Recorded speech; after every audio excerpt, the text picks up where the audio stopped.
A toast to Annapurna Pictures and ND Stevenson for bringing back Nimona from being cancelled after Blue Sky Studios' closure.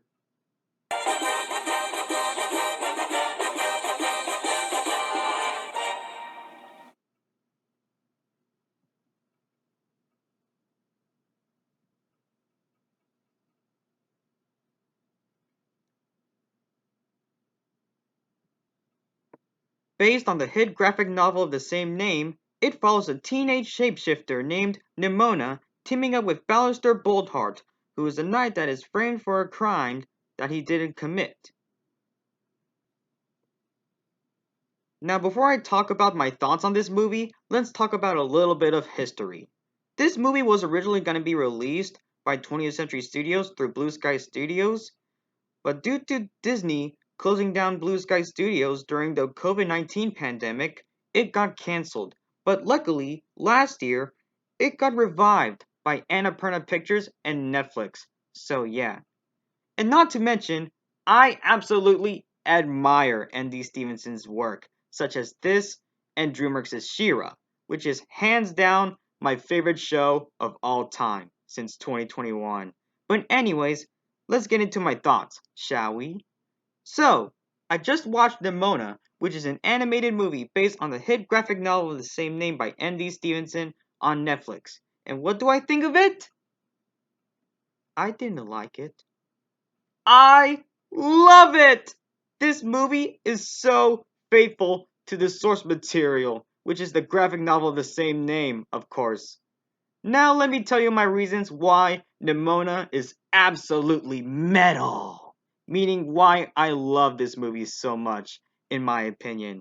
First off, for starters, this movie is extremely faithful to the source material. When it comes to how the movie plays out with the character dynamics, the backgrounds, and the themes, it shows what this movie really can mean a lot to people who read the book before, even when there's many differences. Second, the animation is wonderful. It perfectly blends with 3D animation and traditional animation in such huge contrast. It's like the animation in DreamWorks' The Bad Guys, but the 2D animation features are more exaggerated very well. Even though Nimona and The Bad Guys are both amazing movies in their own way. 3.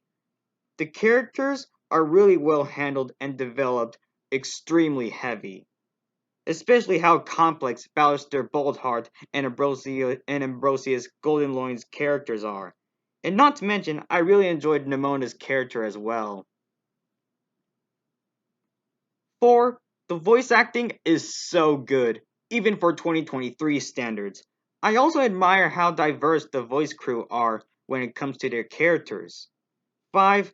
The cinematography is wild.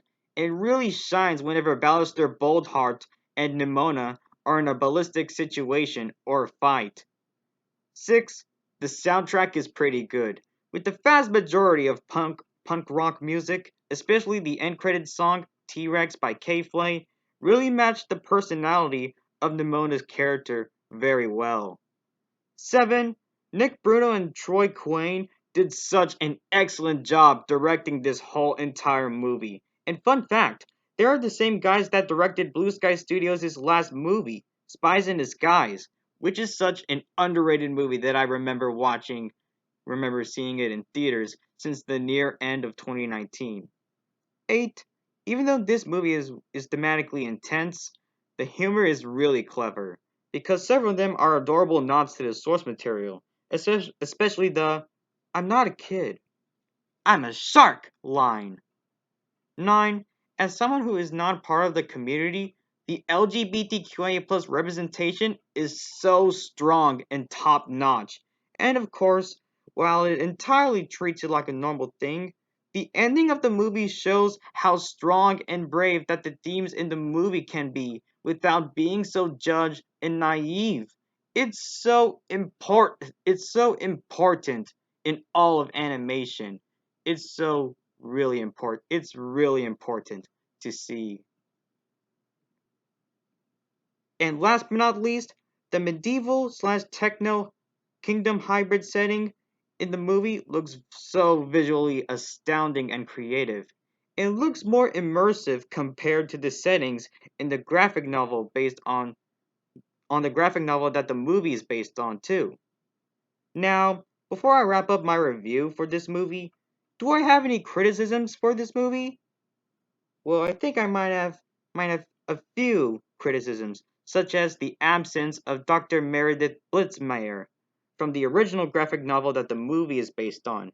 And as much as Todd could be funny throughout the film, he can be a little bit annoying at times.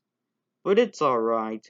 The movie would have lasted exactly like 2 whole hours if Dr. Blitzmeyer was actually in this movie, even longer than Across the Spider-Verse. But it's alright. So yeah.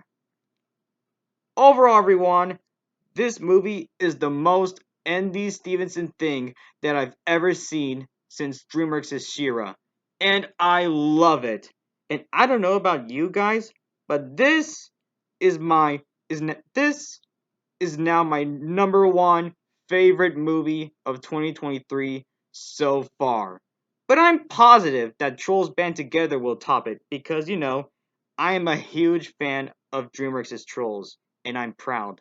Please don't even judge me. But still, so yeah, I love this movie so much.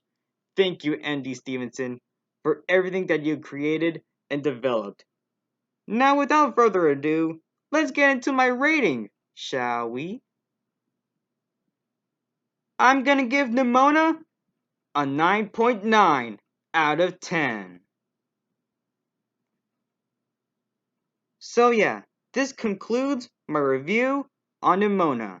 Thank you guys so much for watching this review. Make sure to like, comment, and subscribe.